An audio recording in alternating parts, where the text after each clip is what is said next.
There's still a number of them that are displaced. Over 50 residents are still being displaced. Tonight, an Alberta First Nation continues with the fallout of the summer wildfires, as many people are still waiting for help from the federal and provincial governments. Economic reconciliation must not be an afterthought, but a guiding principle of Canada's critical minerals strategy. The National Chief says Canada needs a constitutional review of the 1930 Natural Resource Transfer Act. As youth, we have a big role to play in the development of our communities, and it's important that we empower each other to really have an impact back home. And the next generation of Indigenous business leaders recently gathered in Gatineau, Quebec.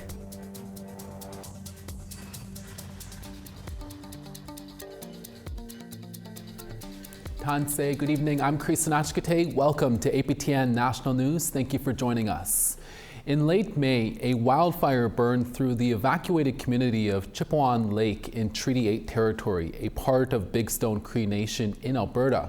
Almost half of the structures were destroyed, and Bigstone's chief says the federal and provincial governments have been slow to help. APTN's Chris Stewart has more. Not long after residents of the Chipewyan Lake in northern Alberta were evacuated, a massive fire engulfed the small community.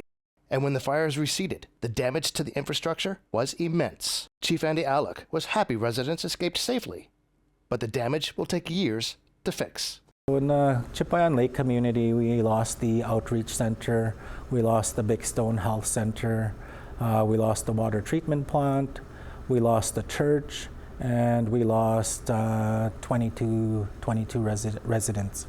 So there's about 62 structures in total within Chipewyan Lake. Close to half the community destroyed, and there are still members without a place to stay. There's still a number of them that are displaced. Over 50 residents are still being displaced.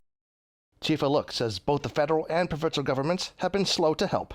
It hasn't been an easy and smooth transition to access funding, and I would say that it was also delaying a lot of supports and services for our membership that have been evacuated. APTN asked if the assistance from governments was the same as the town of Jasper after the 2024 wildfire that destroyed much of the town site. Absolutely not. I think the things that happened in Jasper were expedited, and there was a lot of media attention. There was a lot of resources that were poured into Jasper in comparison to what had happened in Chipewyan Lake. Unfortunately, I don't feel that we got all the resources that were needed within Chipewyan Lake in a timely manner. Even now, having visited the community of Chipewyan Lake yesterday, we're only now getting temporary housing for the residences that that had burned. APTN contacted the Alberta Emergency Management Agency for comment. They referred us to Indigenous Services Canada. Indigenous Services Canada did not comment on the chief's concerns before airtime. Chris Stewart, APTN National News, Bigstone Cree Nation, Alberta.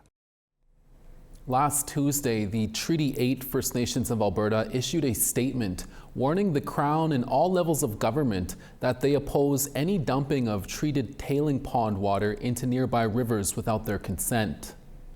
Tailing ponds are massive storage reservoirs for wastewater. In the case of the oil sands operations in northeastern Alberta, they contain the leftover water from extracting oil and other leftover oil byproducts. It is estimated that the Alberta oil sands contains more than 1.4 trillion liters of those tailings. The Treaty 8 First Nations says that any tailings, including treated tailings, must meet their safety standards and have their free, prior, and informed consent before they are dumped in waterways within their territory. The head of the Assembly of First Nations says Canada needs to conduct a constitutional review of the 1930 Natural Resource Transfer Act. National Chief Cindy Woodhouse-Neepanak made the comments during her testimony at the House of Commons Standing Committee on Natural Resources in Ottawa this week. The committee is conducting a study on the development of critical minerals in Canada with some of the focus on Indigenous rights. The National Chief says Indigenous rights must be respected, with economic reconciliation at the forefront of any discussion on critical minerals. All of Canada's laws and policy, including both their final content and the process for the development, must be compliant with Section 5 of the United Nations Declaration on the Rights of Indigenous Peoples Act and the objectives of the United Nations Declaration on the Rights of Indigenous Peoples itself. Economic reconciliation must guide critical minerals policies and activities.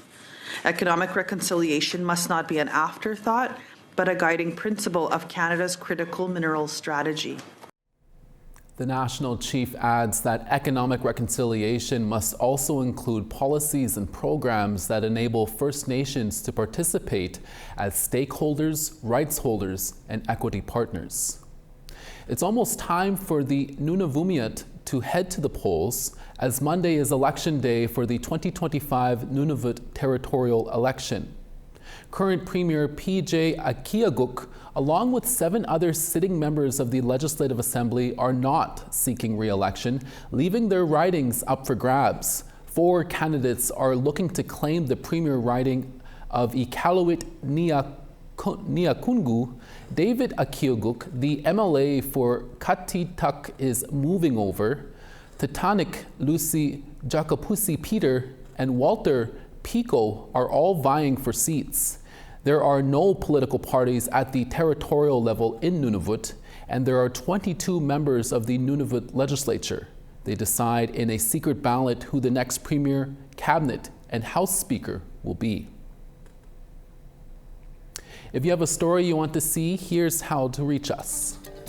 Send us an email to news@aptn.ca, and don't forget to include the 5 W's and make sure to leave your contact number.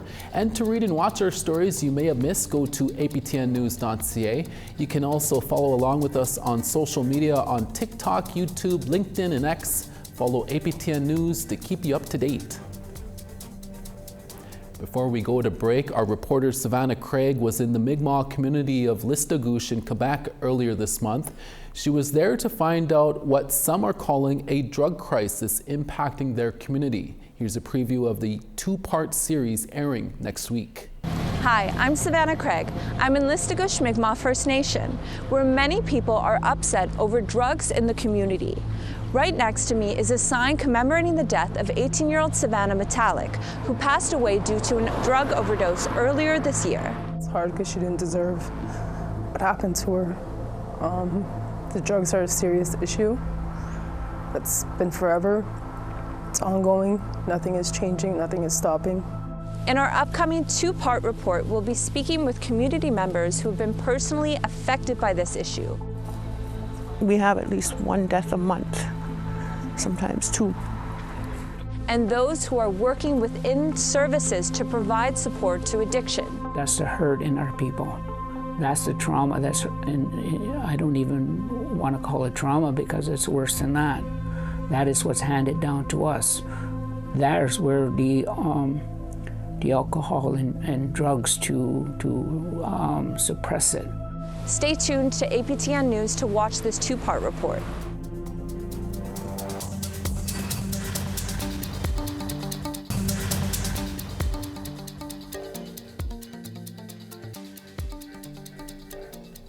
Welcome back. The Central Urban Métis Federation, or CUMFI for short, has opened a new safe house for Indigenous women, children, and 2S LGBTQ+ people fleeing from domestic violence. The facility in Saskatoon features emergency and long-term housing wings and can accommodate up to 20 families. APTN's Rachel May was at the grand opening. And we just hope that our community knows that we are going to open and that we're going to be safe and welcoming. President of CUMFI, Shirley Eisbester, spoke at the opening of Aggie and Shirley's house, named after both her and her mother, Agnes Karen. The shelter is funded with $7.6 million from the federal government, $540,000 each from the province and city of Saskatoon, and $1.4 million from National Indigenous Collaborative Housing. The shelter will offer residents furnished 3-bedroom suites and trauma-informed counseling from elders. And the goal has always been that when Indigenous women come to this home, that the first face they're going to see is a brown face. They'll know then that they have some support when we see our own people in that space, and they're the leaders of the space. And so that's always been our goal. Saskatoon Mayor Cynthia Block said there had been opposition to bringing affordable housing projects to various areas of the city. She hopes projects like this will change minds and build the well-being of the city as a whole. When people are unhoused, we're all impacted. When people are unsafe, we are all impacted. When we are living in a city where there is domestic violence and children who are witnessing domestic violence, and we think it doesn't touch us, those are blinders. Aggie and Shirley's house will welcome its first families on November 16th, the 140th anniversary of the day Louis Riel was hung in 1885. Rachel May, APTN National News, Saskatoon. A First Nation in Manitoba is doing their part to create more affordable housing in Winnipeg. Broken Head Ojibwe Nation says they want to make sure their members living in the city have a safe and budget-friendly place to call home.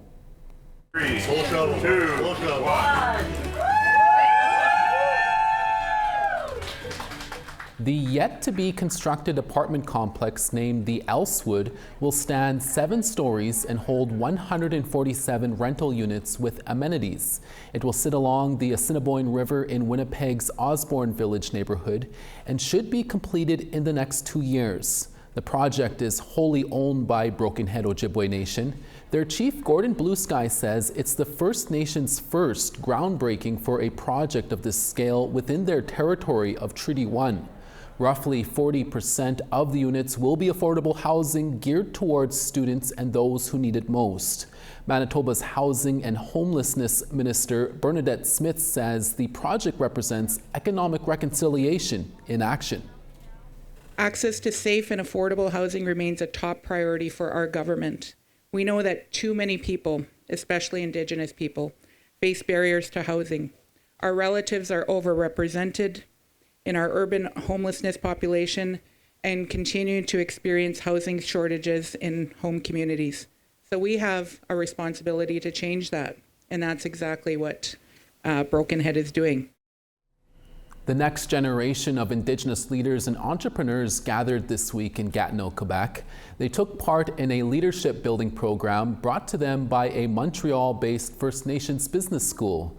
Nungunske Rose Jacobs has the story. It exceeded all of my expectations. It was the experience Raphael Langevin hoped for after a 6.5-hour drive to Gatineau from Chipewyan's First Nation. I mean, the people we got to meet are people that you don't meet, it's a small, we bump into each other sometimes, but to really have the time to to listen to those people, to ask our question, it was very nice and very inspiring. Langevin and 23 other participants, ages 18 to 35, from various First Nations, attended the First Nations Executive Education's 4-day program themed Trail Forward, where future Indigenous leaders and entrepreneurs received university-level training. There, they were able to network, hear from political officials, and discuss with each other and organizers what they need to achieve their goals. Former Assembly of First Nations Regional Chief and FNEE Associate Professor Ghislaine Picard spoke with participants. First Nation executive education is very key, and we're just adding, another option to what's out there for our peoples, and the kind of training that's being offered is really tailored to the realities of our communities. Participants attended immersive workshops, training sessions, and group discussions. This will provide them with the tools to progress in their careers. Innu and Anishinaabe academic co-lead of the program, Jay Lunia Machez, wished opportunities like this had been around for himself. So I'm really glad of this opportunity that I have to work with the Executive First Nation Education to build up this program, to meet the youth, to understand what they have to say, and to try to improve this program year after year to respond to what they need. Over the week, everyone learned about civic engagement, stronger public speaking skills, and better time management. Picard drove several hours for the conference because of its significance to him. It's always been important in my mind to be present. In any given opportunity, especially when looking at our youth, who are almost a majority in some of our communities. So they need that kind of not only presence but support. With an influx of applicants, organizers reaffirmed their plans to host 3 cohorts each year. Langevay wants other youth to experience what she did.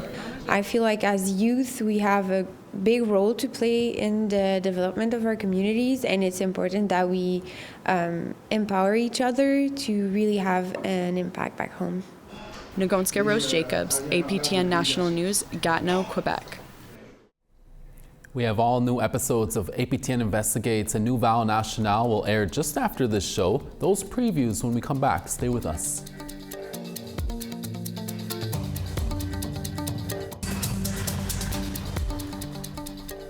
Thanks for staying with us. Time now for our photo of the day. It's that time of year again, cold and flu season. Jetta shared this picture of her daughter Lovely getting her flu shot. Jetta says Lovely is scared of needles but was brave enough to get her important flu shot. Great job to Lovely for being tough. I remember those days in grade 1. If you have a picture you want to be featured, all you have to do is send it to share@aptnnews.ca. Time now to take a look at tomorrow's weather forecast. On the East Coast, showers, St. John's and 14, Charlottetown cloudy and 9. Cartwright partly cloudy and 6, Nain 6. Gaspé 8 and partly cloudy, Quebec City 8. Toronto 10, Windsor 11 and sunny. Timmins 3, Thunder Bay +8. Churchill 6, Puckatawagan 9. Dauphin 15, Princess Harbour 13. 14 in Regina. Saskatoon, same temperature, 14. Stony Rapids +9 and sunny, Buffalo Narrows 10. Rain and high level at 6, Peace River sunny and 9. Medicine Hat 14, Red Deer 12. 9 in Vancouver and showers in Kamloops at 8. Smithers 5, Dees Lake 2. +1 in Mayo, -1 in Beaver Creek. Norman Wells -3, Watee +2. Fort McPherson -5, Inuvik -7 and cloudy there. Baker Lake 3, Chesterfield 3. And Iqaluit +2, Clyde River -7.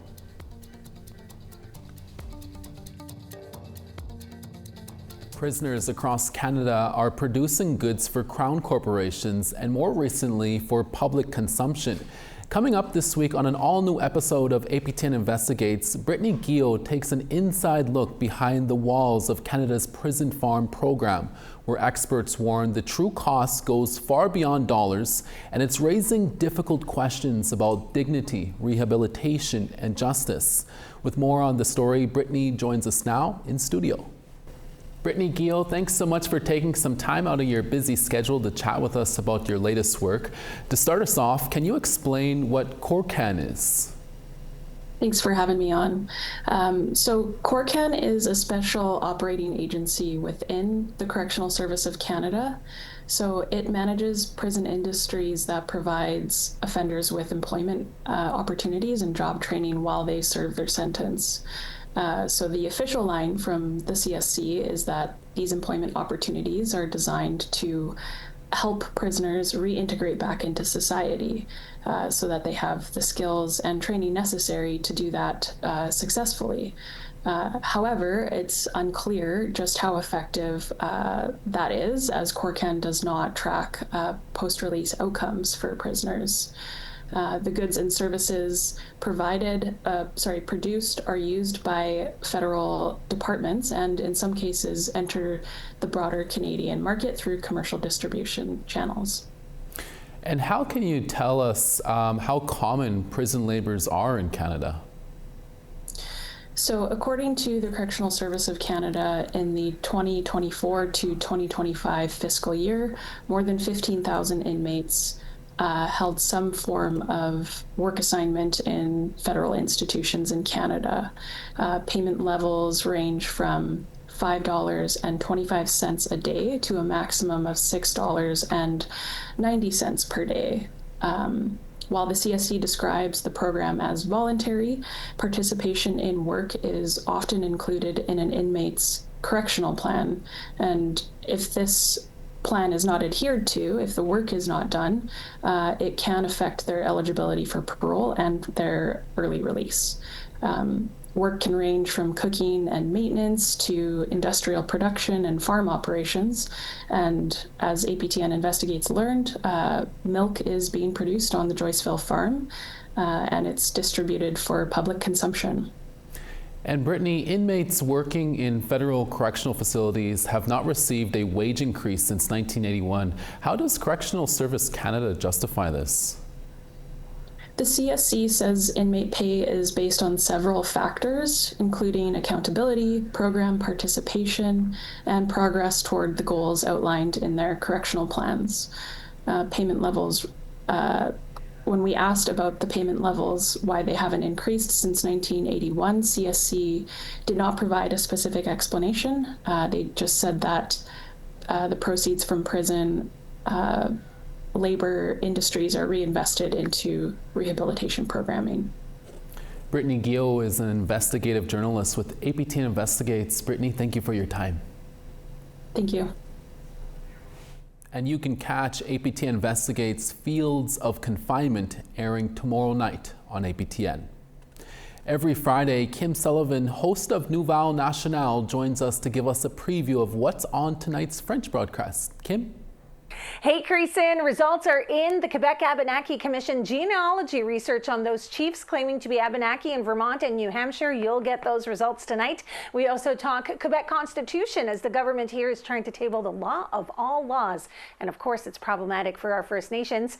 We have an update about the elections in Mohawk territory of Kanesatake. And we welcome two guests in studio to talk about a great initiative APTN has with the Indigenous Screen Office. Tonight, 6:30 Eastern. Thank you, Kim. And finally for us, the wait is almost over for Blue Jays fans. Let's go, Blue Jays, let's go! Let's go, Blue Jays, let's go! Excitement in Toronto and across the country as Jays fans, young and old, will get to see World Series baseball in Canada for the first time in 3 decades tonight. The Toronto Blue Jays kicks off the World Series, hosting the Los Angeles Dodgers in Game 1 at Rogers Centre in Toronto at 8 p.m. Eastern Time. Go Jays, go! Here's to making baseball history again. And that's your Friday newscast. We're back again for your weekend wrap-up tomorrow and on Monday for your daytime newscast. From all of us at APTN National News, hi miigwech masicho. Thank you for watching, and we'll see you again. Have a safe weekend with family. Ekse.